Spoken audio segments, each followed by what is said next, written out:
सातपुड्याच्या पायथ्याशी असलेल्या शहानूर गावात दिनांक 25 मे रोजी वन्यजीव वनविभाग अकोटचा मोठा ताफा सागवान लाकडे जप्तीकरिता शहानूर गावात सर्च मोहीम राबवित असताना एका घरासमोरील सागवानी लग्नमंडप जप्त करण्यावरून गावकरी व वनविभागाच्या अधिकारी यांची चांगलीच शाब्दिक बाचाबाची झाल्याने गावातील वातावरण चांगलेच तापले होते। वनविभाग व गावकरी यांच्यातील वाद चिघळण्यापूर्वी अकोट ग्रामीण ठाणेदार ज्ञानोबा फड वेळीच पोहोचल्याने पुढील मोठा संघर्ष टळल्याचे बोलल्या जात आहे। मंगळवारी सकाळी वन्यजीव वनविभागाची एक टीम मोठ्या ताफ्यासह शहानूर गावात न्यायालयीन आदेश घेऊन गावात काही लोकांच्या घराची झडती करिता गेले होते। सागवान लाकडी जप्त करीत असताना एका घरासमोरील सागवानी लग्नमंडप जप्तीवरून वाद निर्माण झाला। अखेर अकोट ग्रामीणचे ठाणेदार ज्ञानोबा फड यांनी आदिवासी गावकरी व वन्यजीव वनविभाग यांच्यात मध्यस्थी करीत आदिवासी बांधवांची समजूत काढली व वनविभागाद्वारे सर्च मोहीम राबवून सागवानी लाकडे जप्त करण्यात आली।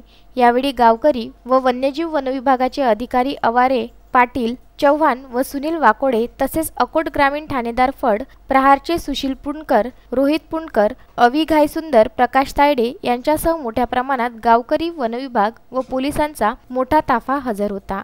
सारंग कराळे, विदर्भ न्यूज, अकोट।